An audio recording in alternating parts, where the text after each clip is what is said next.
Olá, boa tarde a todos, sejam bem-vindos. É um prazer estar aqui com vocês. Nós pensamos essa série de encontros com muito carinho, com muito cuidado, e a gente está chamando de Construindo Relações de Cuidado. Então serão 3 encontros e vocês poderão participar dos 3, né, à medida que vocês se organizarem, mas também de 2 ou de 1. No primeiro encontro, a gente vai ter o Danilo Matos, que é assistente social aqui do SPVV, que vai nos conduzir no debate sobre comunicação não violenta e ciclos do desenvolvimento. O segundo encontro, então, a gente vai ter a Thaís Dainese, que é psicóloga aqui do SPVV Acolher, debatendo com a gente o suicídio na infância e na adolescência. O terceiro e último encontro, quem vai nos conduzir no debate é o Franklin Marx, com o tema Cuidar de quem cuida. Ok? Bom, antes de a gente chamar os nossos convidados, a ideia é que a gente apresente um pouco o Instituto Vida São Paulo, que é uma instituição não governamental e que neste ano de 2022 completou 15 anos de atividades ininterruptas no enfrentamento à violação do direito das pessoas. É uma entidade de iniciativa privada com autonomia financeira e administrativa. Foi fundado em 99 e em 2007 assumiu 3 centros de educação infantil na Zona Leste. Hoje já são 13 centros de educação infantil e 6 serviços da assistência social, sendo 2 residências inclusivas, 2 NPJs e 2 SPVVs. Bom, antes de falar do SPVV Acolher, eu quero então falar um pouco sobre a assistência social, né? Dizer que é uma política importante para a sociedade brasileira e que é garantida pela Constituição Federal de 88. Essa política ela possibilita que todos e todas e todes no Brasil tenham seus direitos mais básicos garantidos. É por meio dela que as pessoas vulneráveis ou que enfrentam dificuldades na família e na convivência com a comunidade têm apoio, orientação, acolhimento e proteção, além de encaminhamentos, para os serviços da assistência social ou outras políticas públicas, por exemplo, a saúde e a educação. A gestão da política de assistência social é compartilhada entre União, Estados e municípios. Cada um tem uma responsabilidade, mas todos trabalham juntos para que você possa ter acesso a benefícios, a serviços e que sejam de qualidade. A política de assistência social é organizada por um sistema chamado de Sistema Único da Assistência Social, o SUAS. É o SUAS quem organiza toda a política de assistência social e oferece apoio a você, a sua família e à comunidade no enfrentamento de dificuldades que existem, quais sejam elas.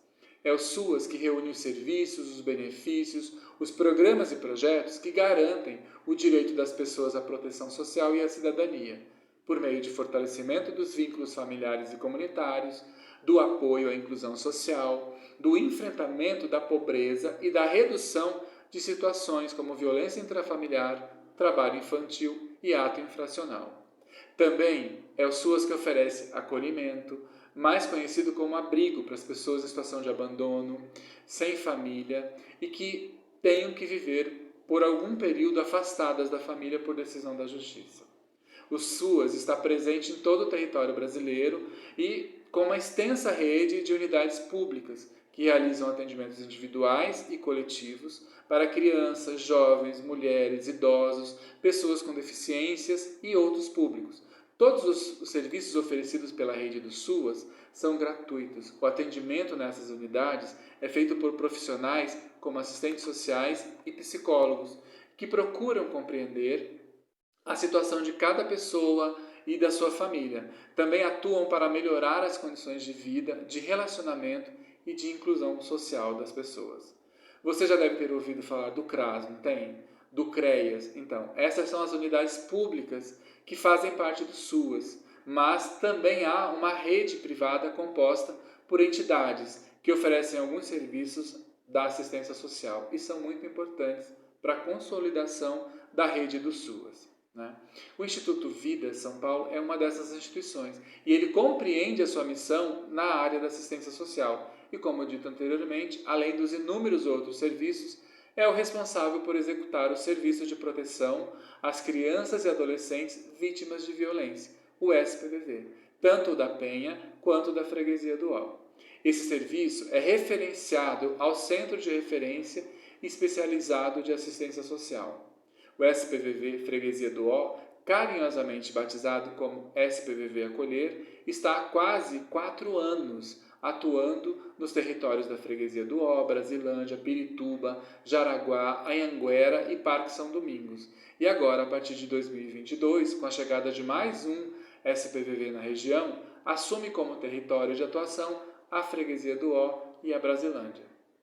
O SPVV Acolher oferece um conjunto de procedimentos técnicos especializados por meio do atendimento na perspectiva da interdisciplinaridade e articulação intersetorial, para atendimento às crianças e aos adolescentes vítimas de violência doméstica, de abuso ou exploração sexual, bem como atendimento também aos seus familiares e, quando possível, ao agressor, proporcionando-lhes condições para o fortalecimento da autoestima, da superação da situação de violação de direitos e reparação da violência vivida. Nós temos como meta atender 110 pessoas, além de uma fila extensa de espera. Nossa metodologia de atuação é fundamentalmente o trabalho em grupos. Essa especificidade de atendimento em grupo, obviamente, não impede que atendimentos individuais sejam feitos. O serviço está passando por um período de reestruturação e a proposta metodológica prevê, ao invés da dupla psicossocial, uma equipe de referência, composta pelo assistente social, psicólogo e orientadores socioeducativos. O espaço SPVV Acolher conta com uma equipe e ele está vinculado ao Centro de Referência Especializado da Assistência Social, que é o CREAS, da Freguesia do Ó. O CREAS é o responsável por operar a referência e a contrarreferência com a rede de serviços socioassistenciais da proteção social básica e da proteção social especial, mas também com o Poder Judiciário, com o Ministério Público, com a Defensoria Pública, com os Conselhos Tutelares e outras organizações de defesa de direitos e demais políticas, no intuito de estruturar uma rede efetiva de proteção social. Aqui no SPVV Acolher, a gente adotou um método de trabalho e nós estamos chamando ele de método Acolher. A cronologia do método é composta por 6 etapas e a gente foi então beber no processo do cultivo para denominar cada etapa. Então essas 6 etapas estão assim denominadas. Etapa 1, edubar. Etapa 2, semear. 3, germinar. 4, brotar. 5, cultivar e colher. Cada uma dessas fases, dessas etapas, ela necessita de uma atenção específica para que você possa obter um cultivo saudável. Essa é um pouco a ideia desse método. Na primeira etapa, então, no adubar, esse é o momento em que o processo é extremamente importante para o trabalho que será realizado com a família. É o momento de preparar a terra. Essa etapa tem o objetivo de verificar risco e proteção da criança e adolescente, abertura dos prontuários de atendimento, com as informações preliminares, que chegam da fonte encaminhadora, e também de apresentar o serviço, a metodologia e a equipe de referência. Para daí, na segunda etapa, que é a etapa semear, que é para nós um ato ou efeito de praticar a semeadura, de espalhar sementes na terra para fazer brotar, é uma ação de promover, de fomentar e de produzir tanto o plano individual de atendimento para criança e adolescente, conhecido como PIA, quanto o plano de desenvolvimento familiar, que é o PDF. Semear para a gente é as virtudes, as potências e os propósitos de curto, médio e longo prazo. É o momento de aprofundar sobre a história da família, da queixa, do que é simbólico, do que é significativo e dos eixos que deverão ser trabalhados no atendimento psicossocial. Após essa etapa, então, vem a etapa do germinar, que é onde a família começa a desenvolver-se. É o processo pelo qual uma experiência vai se formando a partir de uma ideia ou de algo semelhante. É o crescimento de uma semente que foi semeada com o propósito de brotar. É o tempo em que será realizado estudo de caso e análise técnica, com parecer de continuidade ou não da família no serviço.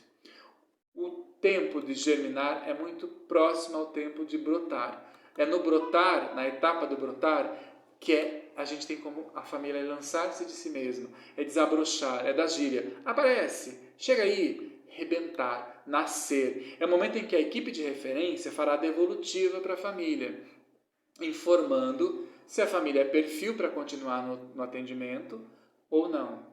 Independente do parecer, o brotar, para nós, para a metodologia, é o momento em que um passo será dado em direção à ressignificação da dor, da violência.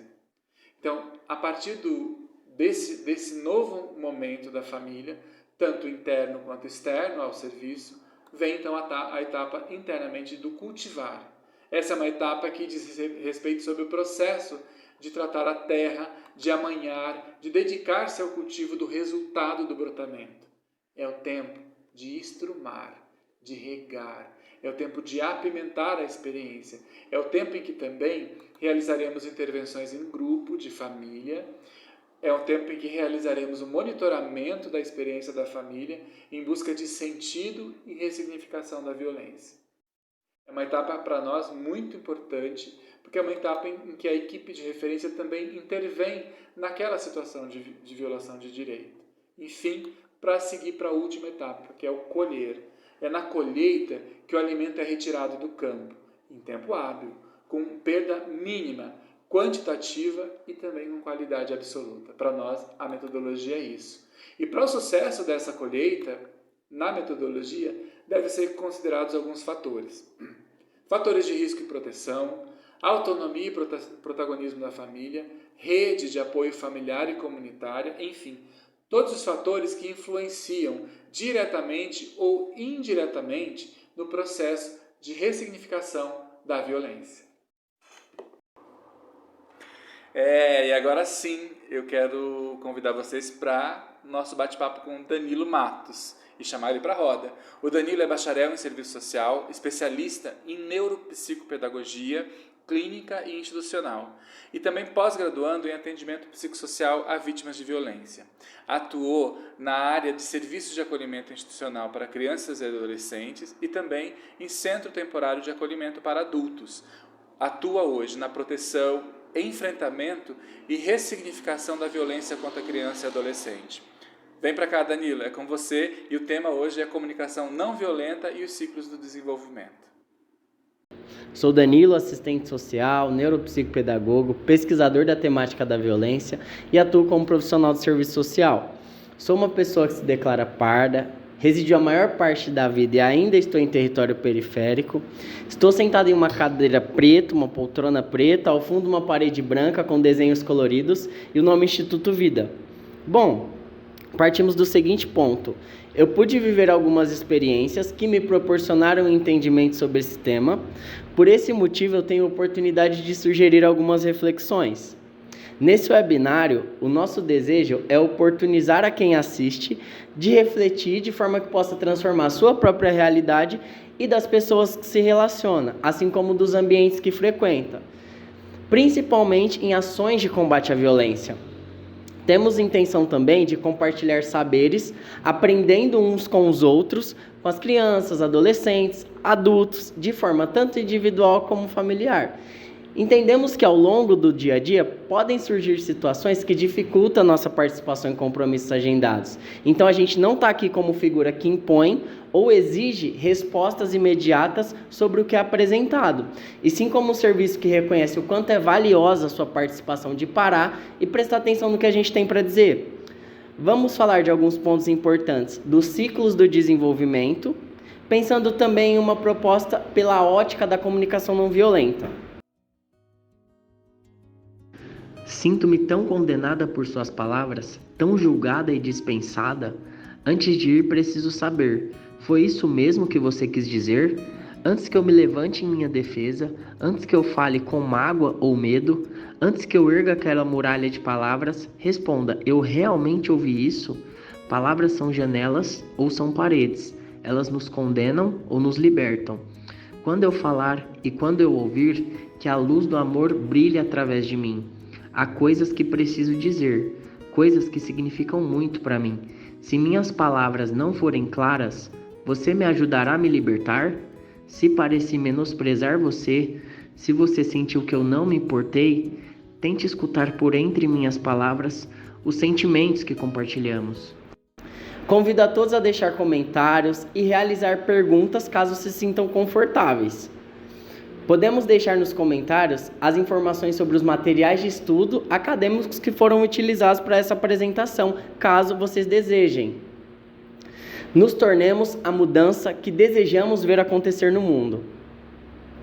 A ideia é partirmos do seguinte ponto. Falando de experiências da vida, podemos pensar que antes mesmo do nosso nascimento, nós geramos impacto e também somos impactados. Eu vou usar alguns exemplos. Quando ainda somos fetos, somos impactados pelas tomadas de decisão de alguém, a pessoa que nos gera. Ela é impactada pelo ambiente que vivencia, recebendo estímulos favoráveis e não tão favoráveis assim ao nosso desenvolvimento. A história de vida da pessoa que enfrenta injustiças, violência, desigualdades ao longo de toda a sua vida não pode ser apagada no momento que ela se torna gestante. Existe uma naturalização no discurso que todas as decisões devem ser em prol do feto, desconsiderando o sujeito ali presente. Entender isso é reconhecer que, por mais que exista uma responsabilidade bastante importante na figura da pessoa que nos gera, para termos um bom desenvolvimento, antes de nascermos, não depende exclusivamente dela. Como assim? Vamos a um exemplo. A pessoa gestante perde o emprego, não tem apoio parental, faz bicos para conseguir seus alimentos no dia a dia. Esse contexto pode gerar um importante impacto. A pessoa pode estar suscetível a se deparar estressada, constantemente preocupada, enfrentando uma insegurança alimentar. Essa realidade pode impactar no desenvolvimento do seu filho, mesmo que não seja aquilo que ela deseja, podendo abalar a relação da pessoa com ela mesma, com sentimentos de impotência e culpa frente a essa situação. Eu trouxe esse exemplo também para pensarmos um pouco como é alta a exigência em uma única figura, principalmente a mulher, que antes mesmo do nosso nascimento é vista como o principal responsável por prover por seu filho. Essa naturalização tende a isentar outras figuras responsáveis por oferecer cuidado e também garantir direitos. A gente está em constante desenvolvimento. Quando falamos de desenvolvimento, o entendemos também como processo de adaptação e mudança. Durante toda a vida, estamos nos adaptando ao que é progressivo e natural, com o tempo, envelhecimento, ao contexto que estamos inseridos em casa, trabalho, em outros espaços que frequentamos.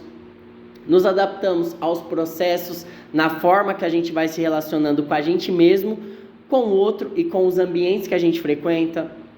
As mudanças, seja por trabalharmos para atingirmos mudanças ou por quando elas surgem de forma inesperada. Há novas aprendizagens que a gente tem no momento que a gente presta atenção na atividade de outras pessoas. Então, todos esses fatores falam sobre como estamos em constante adaptação e mudança. Logo, se desenvolver não é tão simples quanto parece. Existem uma série de vivências importantes onde a falta delas impacta na nossa capacidade de lidar com as situações que a vida nos apresenta. Vemos em tela duas imagens. Uma é o metrô de São Paulo e a outra é o metrô de Londres, um dos mais desenvolvidos do mundo. Podemos perceber que um dos dois tem mais conexões que o outro e oferece mais possibilidades. Do nascimento até os 6 anos de idade, temos o período entendido como primeira infância. As nossas estruturas cerebrais estão se formando. Quanto mais estímulos positivos, como atenção à saúde, acompanhamento médico, alimentação adequada, cuidado com a higiene, em uma ação que estimule a própria criança a realizar os seus cuidados, estímulo à autonomia, para que a criança possa realizar suas próprias tarefas, valorização das produções da criança, ao falar, engatinhar, rolar, brincar, sorrir, uma rotina que proporcione um ambiente afetuoso, do olhar no olho, entender que o erro vai acontecer para que haja aprendizagem. A gente consegue perceber no primeiro quadro o pai do Cebolinha bastante nervoso ou irritado com o barulho que ele está fazendo ou o som que ele faz com o seu instrumento musical. Com esse mesmo sentimento que a gente pode interpretar como raiva, ele vai até o Cebolinha e faz essa solicitação para que ele pare de fazer barulho, e o Cebolinha recebe essa informação, esse pedido, de uma forma que o deixe triste e que o faça chorar. Então, aqui a gente percebe um pouco de como a comunicação flui, como ela pode acontecer e como ela pode ser violenta também, né? Então, é importante a gente pensar um pouco também nesse sentido, né? Como a gente está colocando as nossas solicitações, como a gente coloca os nossos desejos para o outro, né? E o que isso pode impactar no outro, na forma que o outro vai receber, na forma que o outro vai ouvir a nossa solicitação. É um pouco do que a comunicação não violenta nos traz também. É importante colocar também que no momento que a gente aprende, todos nós, seja criança, adolescente, adulto, naturalmente surge algum tipo de insegurança, medo do erro, porque na nossa cultura existe um julgamento muito forte e importante com relação ao errar, né? Então a gente sente que o erro pode trazer uma carga da nossa incapacidade, né? Então a forma que a gente coloca os nossos desejos no momento aí de aprendizagem do outro é algo que tem que ser bastante cuidadoso também, para não gerar uma frustração que inclusive pode ser a longo prazo, né? Para desestimular o outro no seu momento de aprendizagem, né? Então a gente pode entender que ele esteja passando por um momento de enfrentamento, então de repente não esteja fácil para o outro aquele momento de aprendizagem, né? A escrever, a ler, a executar uma ação em um instrumento musical, por exemplo, aí na tirinha.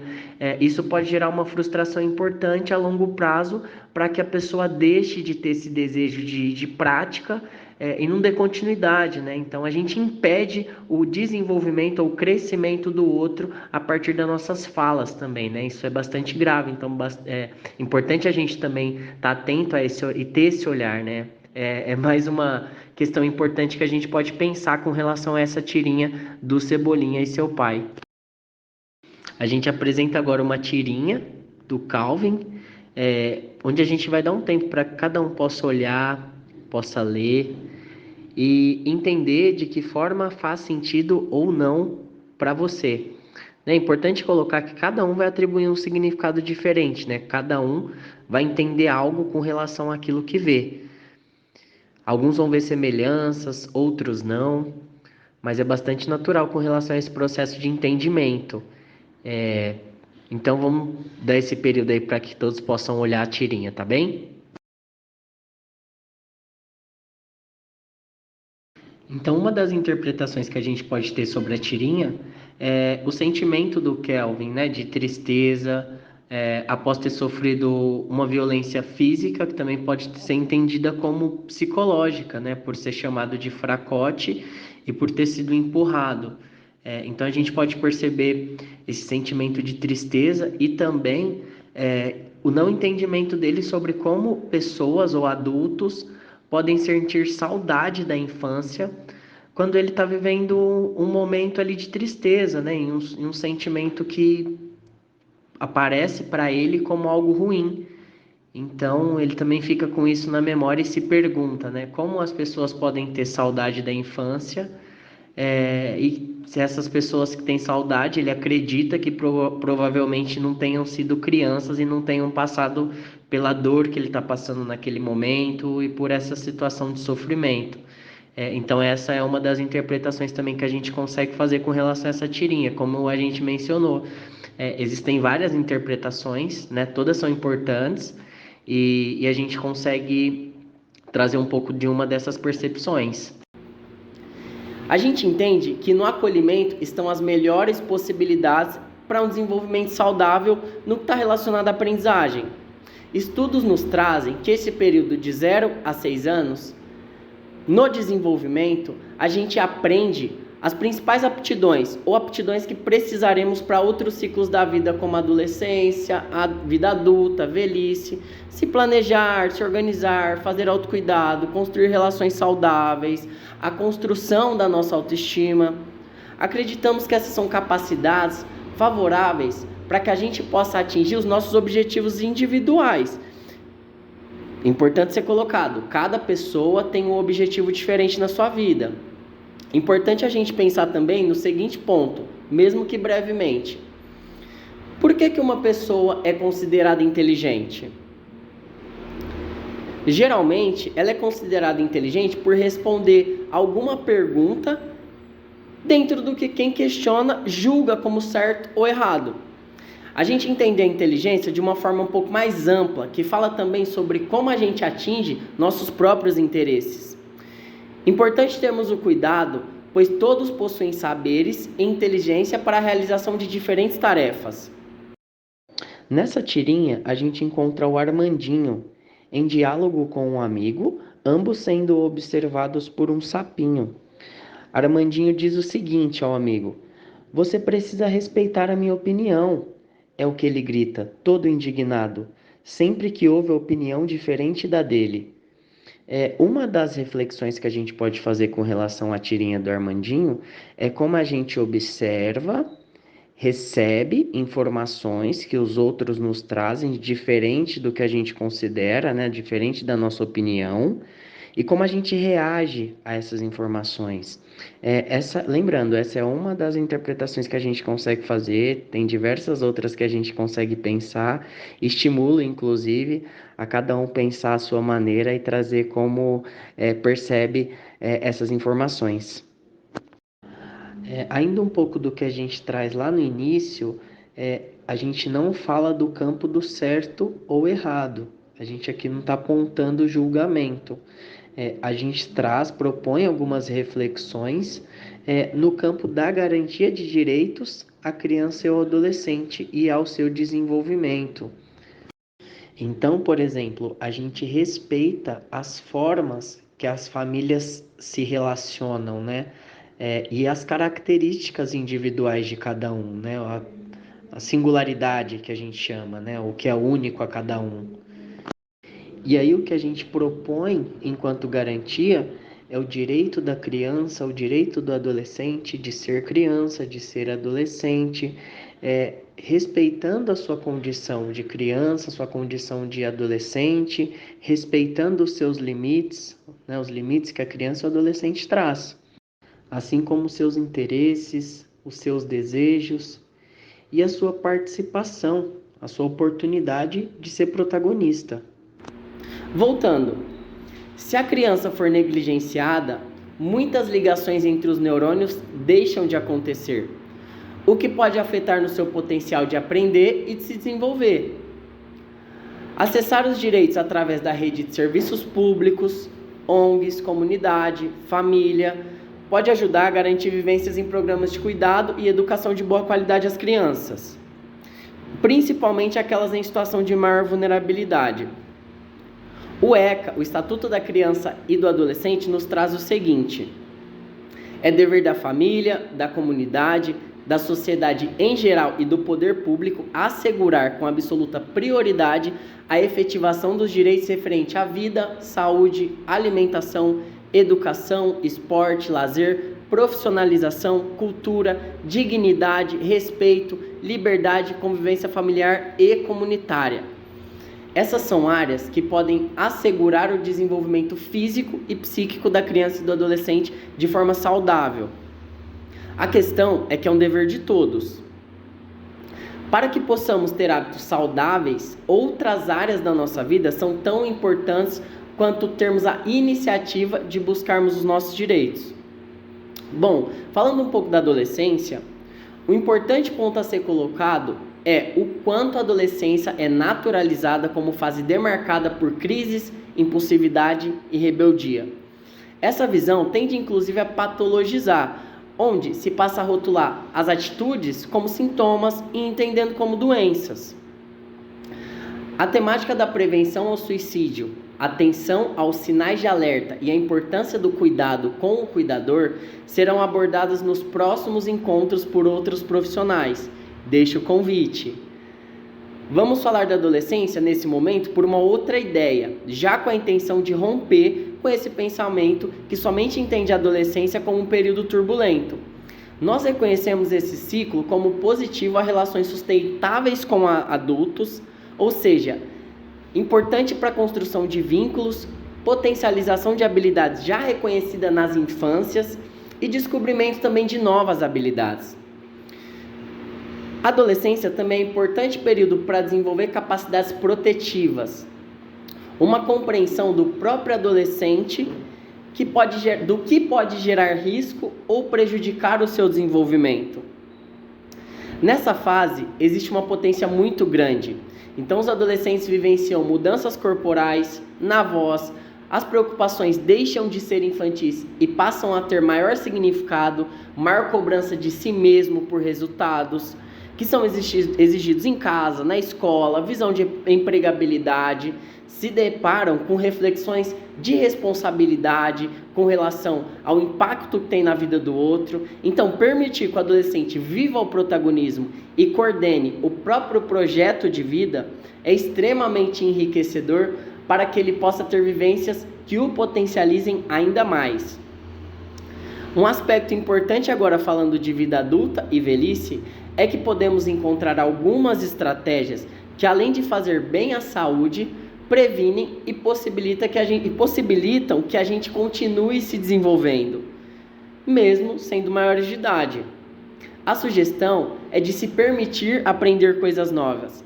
Sabe aquilo que foi desejo na infância? Um instrumento musical, uma língua estrangeira ou qualquer outra coisa? Por mais que entendamos que não seja fácil, é tempo de ser feliz. Então, manter o cérebro ativo com exercícios para a memória são atitudes preventivas que inclusive previnem de doenças relacionadas à velhice. Nesse momento, então, vou trazer a leitura sobre a tirinha da Mafalda, para que a gente possa pensar sobre um pouco do que ela traz para a gente. Bom, vamos lá. No primeiro quadrinho, a Mafalda traz o seguinte: não estou entendendo, Miguelito, que história é essa de ficar sentado esperando alguma coisa da vida? Miguelito responde: é isso mesmo, vou ficar aqui sentado esperando a vida me dar alguma coisa. No terceiro quadrinho, Miguelito permanece sentado na beira da calçada e Mafalda o olha. No último quadrinho, Mafalda segue e reflete: será que o mundo está assim porque está cheio de Miguelitos? É importante também, a gente deseja que, caso vocês se sintam confortáveis, como a gente colocou lá no início, que deixem os comentários para que a gente possa ir tendo essa troca também no chat, tá bem? Agora, para a gente ir fechando esse momento, eu me sinto como alguém com uma responsabilidade muito importante frente a vocês, por acreditar muito no que cada um tem de conhecimento para compartilhar. Para esse momento, então, eu trago uma proposta. Para a gente do SPVV, é importante termos um momento de troca, para a gente ouvir quem está do outro lado sobre o que deseja dizer. Por isso eu convido a todos a clicar no link que está nos comentários, para que a gente vá para uma sala do Google Meet por cerca de 15 minutos, para a gente ter essa troca. Tudo bem?